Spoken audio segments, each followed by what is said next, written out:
If I were using numerical scores in order to represent my final feelings at the end of a review, I would not need to make this video.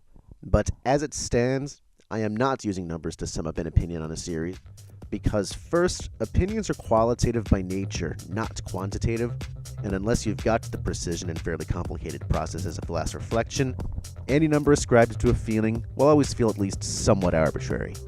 And on my honor as a computer scientist and mathematics minor, I will not disgrace the numbers by making them arbitrary, because I know I am no Arcada when it comes to that stuff. Second, pictured right here is a mapping of my feelings.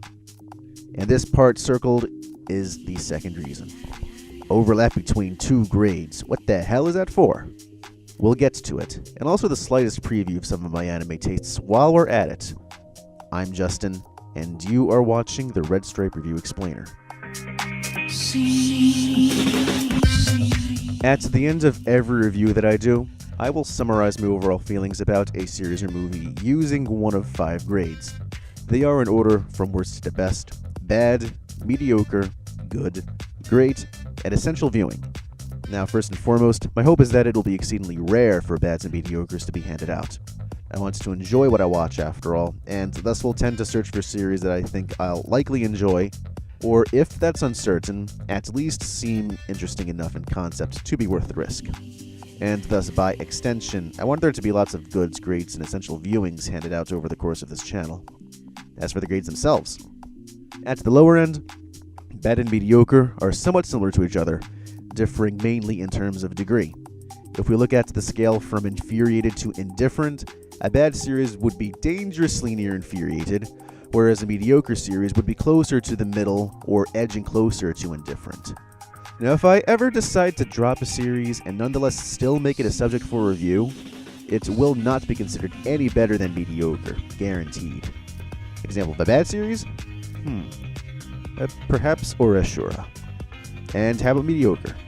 I guess Bokurano, but if you demand a somewhat more apples-to-apples harem comparison, then how about Sister Princess? Good is where things start to get more positive. A good series is one that I have numerous and/or significant problems with, i.e. it's fairly or very flawed, but that was nonetheless either entertaining and enjoyable to watch, or had enough going for it thematically or emotionally to keep me sufficiently interested. If a series was good, that means I found it a worthwhile watch overall, and not time wasted. Basically, I liked it, though it's also not something I think is worth the most glowing recommendation for others to see. Example of a good series in my book, Sword Art Online. And then, there's great and essential viewing, which I discuss together because they are really similar. These both represent series and movies I feel are excellent, exemplary, took me on incredible rides, whether in excitement, emotionally, or intellectually, and usually with few flaws, or at least flaws that are inconsequential in the grand scheme of things. This is probably the most important thing to grasp about how I envision my little grading system.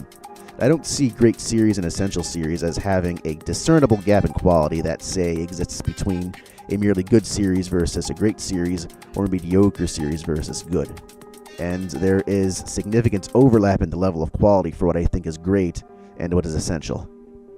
So really, something that makes the leap from great to essential, in my estimation, might just have some defining incomparable quality, something truly mind-blowing that makes me think something along the lines of next-level god-tier shit, or everybody needs to see this, or this is anime at its finest. Looking at some of the canon anime classics, for example, Cowboy Bebop and Neon Genesis Evangelion. Both excellent series, both highly influential to me as an anime fan, and I cannot differentiate them on the basis of quality. But if I were to review Evangelion, I'd need some serious thoughts on whether to judge it as great or essential viewing, whereas I'd deem Cowboy Bebop to be essential viewing in a fucking heartbeat, no questions asked. Why? Because Cowboy Bebop is the kind of singular experience that everyone needs to witness, and it also breeds anime fans to boot. And that should about do it. I hope that amply explains the semantics of the review grades, and that you'll do some more viewing from this point onward. So until next time, this is Justin, signing off.